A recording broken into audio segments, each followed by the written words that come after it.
La historia de la humanidad está marcada por una constante interacción entre el miedo y la sociedad.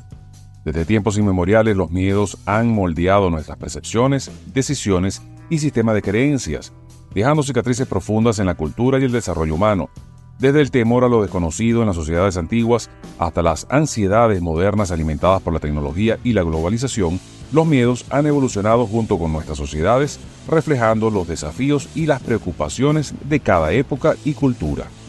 Explorar los mayores miedos de las sociedades a lo largo del tiempo no solo nos permite comprender mejor nuestra historia colectiva, sino también reflexionar sobre la naturaleza misma de la condición humana y cómo enfrentamos las incertidumbres del mundo que habitamos.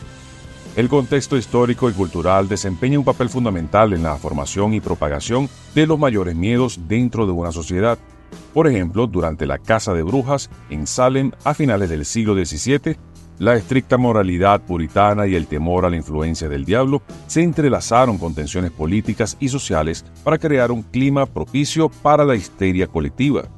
En la Europa medieval, la peste bubónica sembró el pánico y dio lugar a teorías conspirativas sobre envenenadores de pozos y pactos con el demonio, exacerbando el miedo a lo desconocido y a la muerte. En la antigua Roma, el miedo a las invasiones bárbaras y la decadencia del imperio contribuyeron al surgimiento de cultos apocalípticos y la búsqueda de chivos expiatorios para calmar la ansiedad colectiva. Además, los miedos pueden estar intrínsecamente ligados a las estructuras de poder y las dinámicas sociales de una época específica. Por ejemplo, durante la Inquisición española en el siglo XVI, el miedo a la herejía y la disidencia religiosa fue utilizado como una herramienta para mantener el control sobre la población y reforzar la autoridad de la Iglesia y el Estado. Del mismo modo, en la América colonial, el miedo a la esclavitud y la insurrección llevó a la promulgación de leyes draconianas y la perpetuación de estereotipos raciales y racistas para justificar la opresión de los afroamericanos. Estos ejemplos ilustran cómo los miedos pueden surgir y ser explotados en contextos históricos y culturales específicos para justificar acciones extremas y perpetuar sistemas de opresión. Sin embargo, también demuestran la capacidad de los miedos para cambiar y adaptarse a lo largo del tiempo, reflejando las preocupaciones cambiantes y las narrativas dominantes en cada época y sociedad. Explorar estas interacciones entre el miedo y el contexto histórico y cultural nos permiten comprender mejor las raíces de nuestros temores colectivos y su impacto en la formación de la identidad y las experiencias humanas. Los miedos arraigados en las sociedades a lo largo de la historia están estrechamente vinculados a una compleja red de factores psicológicos y emocionales. Desde la antigüedad, el temor a lo desconocido y la incertidumbre han sido constantes en la experiencia humana, reflejando una necesidad innata de control y seguridad frente a un mundo impredecible. Esta ansiedad existencial se ve amplificada por la vulnerabilidad inherente a la condición humana, ya sea frente a enfermedades mortales, desastres naturales o conflictos sociales. Veamos otro ejemplo.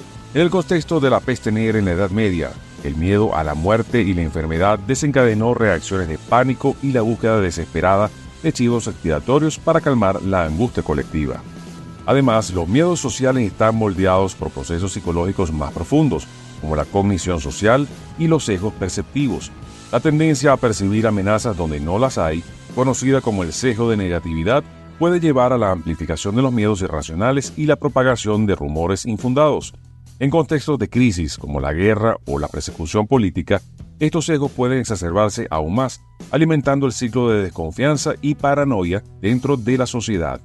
Por ejemplo, durante la Guerra Fría, el miedo a la infiltración comunista en los Estados Unidos produjo una caza de brujas anticomunista y la proliferación de teorías de conspiración que alimentaron la histeria colectiva.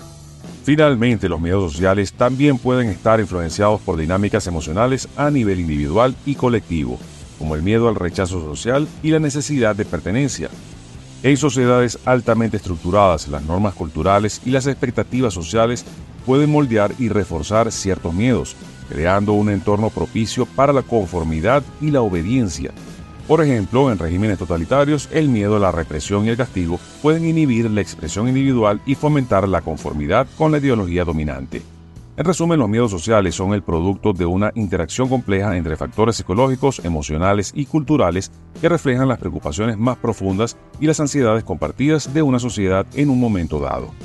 El impacto de los miedos en la sociedad y las instituciones es profundo y multifacético, moldeando la dinámica social y afectando el funcionamiento de las estructuras de poder. En muchos casos, los miedos sociales pueden llevar a la creación de políticas y leyes draconianas que restringen las libertades individuales en aras de la seguridad colectiva. Por ejemplo, durante la guerra contra el terrorismo después del 11 de septiembre de 2001 en Estados Unidos, el miedo al supuesto terrorismo internacional llevó a la aprobación de medidas de vigilancia masiva y la erosión de las protecciones de privacidad en nombre de una supuesta seguridad nacional. Además, los miedos sociales pueden dar lugar a la estigmatización y la discriminación hacia ciertos grupos o comunidades percibidos como amenazas. La histeria colectiva desencadenada por el miedo a la propagación de enfermedades como el VIH-Sida en la década de 1980 resultó en la marginación de personas afectadas y la falta de acceso a los servicios de salud adecuados. Esto ocurrió principalmente en Estados Unidos. En última instancia, el impacto de los miedos en la sociedad y las instituciones puede socavar los principios fundamentales de la justicia, la equidad y los derechos humanos, perpetuando ciclos de desconfianza y división dentro de la comunidad. En los tiempos modernos, el espectro del miedo se ha expandido para abarcar una variedad de preocupaciones globales, desde el miedo a la guerra y el terrorismo hasta el miedo al cambio climático y sus impactos devastadores. La amenaza constante de conflictos armados y la proliferación de armas nucleares han creado un clima de inseguridad global, donde la paz y la estabilidad parecen cada vez más frágiles. Además, el cambio climático ha generado ansiedad creciente sobre la supervivencia del planeta, exacerbando la preocupación por fenómenos extremos como tormentas más intensas, sequías prolongadas y el aumento del nivel del mar, con consecuencias que afectan a comunidades enteras y la biodiversidad del planeta. Por otro lado, el miedo a la migración y los cambios culturales ha alimentado tensiones sociales y políticas en muchas partes del mundo, avivando el nacionalismo y la xenofobia. Los flujos migratorios masivos, ya sea por conflictos, desastres naturales o búsqueda de mejores oportunidades, han generado temores sobre la pérdida de la identidad cultural, la competencia laboral y la seguridad nacional. En un mundo cada vez más interconectado, la coexistencia pacífica entre diferentes culturas y la gestión humanitaria de la migración se han convertido en desafíos urgentes que requieren un enfoque compasivo y colaborativo para abordar los miedos subyacentes y construir un futuro más seguro y sostenible para todos.